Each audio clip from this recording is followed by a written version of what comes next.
Hey y'all. Well, it's Thursday evening on the place. We're about to make a chicken operation out of this whole place yet. So kind of took the ones we had and threw them in the old coop here, and as time went along, decided to do something a little different and kind of get serious about it, if you would. I talked to you about the broilers that I've got. Of course, they're aging. They're getting close to late age, and we're going to let them get a little older, but we're going to thin the herd just a bit, given their food conversion. They eat a lot. But I guess they've been hearing me talk about some of them may be hitting the table. So came out here this afternoon, and I got 3 of them laying now. So we had an egg from yesterday, which I left, and 3 more today, so that's 4. So they might make a herd of laying chickens after all. Been busy this evening. Of course, still no rain. Is what it is. But got the old garden. Y'all can see it's water. I don't know if you can see it from here, but watering the 2 competition plots, if you will. I think I'm gonna set that watermelon upstart in my empty spot here pretty quick. But thought we'd get serious and start planning a little bit for the first of the year, since these old white broilers may not be the best layers. And of course, if y'all been following, a lot of old stuff laying around here, and there's some fabricated galvanized coop pen looking apparatuses out in the pasture, about 4 of them. And I didn't look real hard, but I don't think they're available for sale. They may be, but I think they were fabricated by my cousin who was running this operation. Probably held a few hens as he was trying to sell them, but I decided to make them a chicken condo. So that's what I've been working on this evening. Y'all take a look at this. Hang on. There's an East Texas chicken condo, if you will. So these little bitties, of course, have to be kept at about 95 on the first week, 90 degrees the second. So we got them a heat lamp there. Obviously, during the daytime, there's no need for that heat lamp in Texas. But snake-proof welded wire. Nothing can get to them. Good solid door on it.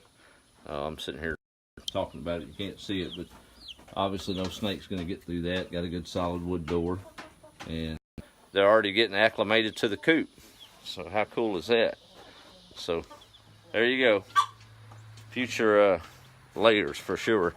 I've got a mixed bag in there of Rhode Island Reds and Dominiques and all the rest of them. I can't even pronounce the names, so I won't even try. I know that connection's not very good in that hen house, so I don't know what all y'all caught. But so old chickens or younger chickens and baby chickens. How about that? I was telling Jordan I was going to split them up and put about 9 or 10 on a level. Then I realized how big it was, and I said, we'll just put them all on a level. But if I want to get serious, I guess that'd hold about, let's see, 50, a couple of 100 chickens, wouldn't it, at that age? Then we'll, I hadn't showed you a lot of this. Of course, I've got to reclaim some of it. It's still standing. We don't have electricity out here. That's the project. This used to be an old calf crib in here, but he had it rigged up for the pullets, or whatever you want to call them, once they hit about age and can be separated into this coop. So got all the infrastructure. Now it's just a matter of getting the right stock with them, right? Been thinking a lot. We're right in the crux of the anniversary of the horrible hurricane that hit our brothers and sisters to the south, Houston, the Golden Triangle, that whole area down through there. And what a deluge that was this time last year. Kind of struck me. A lot of folks are out hitting the water and fishing, and I bet you those old boat ramps were pretty empty this time last year, as every boat that was available was down in the Houston area and then over into the Golden Triangle. I was blessed to be able to serve in some capacities down there, and folks from all over the nation were funneling funds, and we took a lot of gas assets down there, 2 or 3 55-gallon drums from Waco, and that's a haul down Divider. I'll tell you, I don't remember much about that week other than the vivid memories, but spent a lot of time on the road and sleeping in the parking lots of gas stations, but saw a lot of heroes, a lot of folks that banded together, and I may share a couple of those stories in the next couple of days because they deserve to be told, and what just ordinary citizens did in their own community in the search and rescue and cleanup effort real early. Of course, that work continues. It's heart-wrenching on the rescue, but the cleanup takes decades, and that's a lot of times when the storm blows over, so does the publicity, and people are left picking up their lives with floods and loss of life. And so if you get a chance to pitch in and help on a service project down that way, there's still a lot to be done, I'm sure. A lot of folks overlooked, but we'll band together and continue to be the Texans and Americans that we are, and always stand ready to serve one another. At least that's how I see it. If it's different than that, don't tell me about it, because I won't listen to you. I've seen too much good. But anyway, kind of cool with the chicken condo tonight. Happy about that. Should have them old Kentucky Wonder beans coming up around those corn stalks.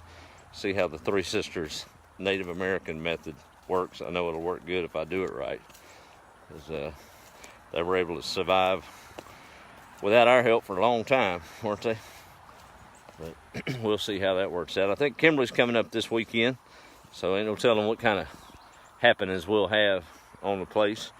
Faith, I'll make sure she doesn't over-fertilize her plot or do any switcheroos. But both of y'all's is looking pretty good. Y'all can pray for rain. If nothing else, just pray for rain on your individual plot, and maybe the rest of it will get hit just a little bit. I don't know if he's going to be that surgical about it. Let's see who all's on tonight, see what y'all got to say. Hang on, let me back up here. Sister Kim is on. There's Charlotte. How are you? AP up on the northeast coast. And Michelle says hello. Be a flock, no herd. Hey, it's a herd of chickens. If I say it's a herd of chickens, that's how it is. New rule today. That's a herd of chickens. You ain't seen how big Al is. He looks like a bull. Oh, big thing. There's Joanne. How are you? Pat. Well, I tell you what, y'all can come down here and put in the work and help me till this thing up right here and shovel chicken poop, and I will call them a flock. Until then, it's a herd. I might even call it a congress, like a bunch of monkeys. That's really what that is. That's what you call a bunch of monkeys, congress. Funny how that works out, isn't it? Oh, I'm getting on politics. I'm going to leave it alone. Hey, Molly, how are you? Judy's on from Central Texas. There's Sarah. Good to see you. Cindy from Graham. There's Miss Nita. Evening to you, ma'am. Barbara Ann. Oh, my goodness. How am I going to say this name? Hang on. Let me look at it. Kanjamia, maybe? Appreciate your compliments and kind words there, Miss Barbara Ann. Nita's in Pittman. Good to see you. That's right, Judy. I love the eggs, too. And, yeah, I'm not privy to those snakes. I don't have nothing for those rascals. Winnie's in the house. Y'all were hit pretty hard back in this time last year. St. Augustine. Hey, Becky, how are you? Wish, now, if you want me to come back over that way, just go in there and cut that fiber optic or something. We may have to come see you. No, we'll have to go visit St. Augustine pretty quick again in my day job. Good folks over there. I always enjoyed that time. So, got Stacy right here in, I guess, Etoll is where she stays at. Good to see you, Stacy. There's Tanaya. Hey, sweetheart. All the way up in North Carolina. Always good to have her on. We hear more about that in the future days. Guaranteed. So, well, I'm rambling again. So, I got to get off here. I told Jordan he better come pick this old watermelon right here before the coons get it, because it's yellow bellied and ready to eat. That boy loves him some watermelon, so we'll see if he's gonna come get it or not, or let the raccoons get it. But we'll be kind of on chicken alert tonight. I'm not worried about that coop. I think it's quite secure. That's all galvanized welded steel, and I don't know. I don't think none of those are big owls, but I don't imagine any critter's gonna get too close with that big old monster in there. he'll keep them away from them biddies pretty easy. But old sunset, pretty. We're gonna get off of here and get ready for another work day tomorrow. Last one, it's Friday, y'all. Been waiting on it all week, hadn't we? All right, y'all have a good evening and make a difference and be the light. And let's remember all the folks that were suffering this time last year and see if we can't pitch in every now and then and help them. Texan strong, right? Y'all be the light. Have a good evening. We'll talk to you tomorrow.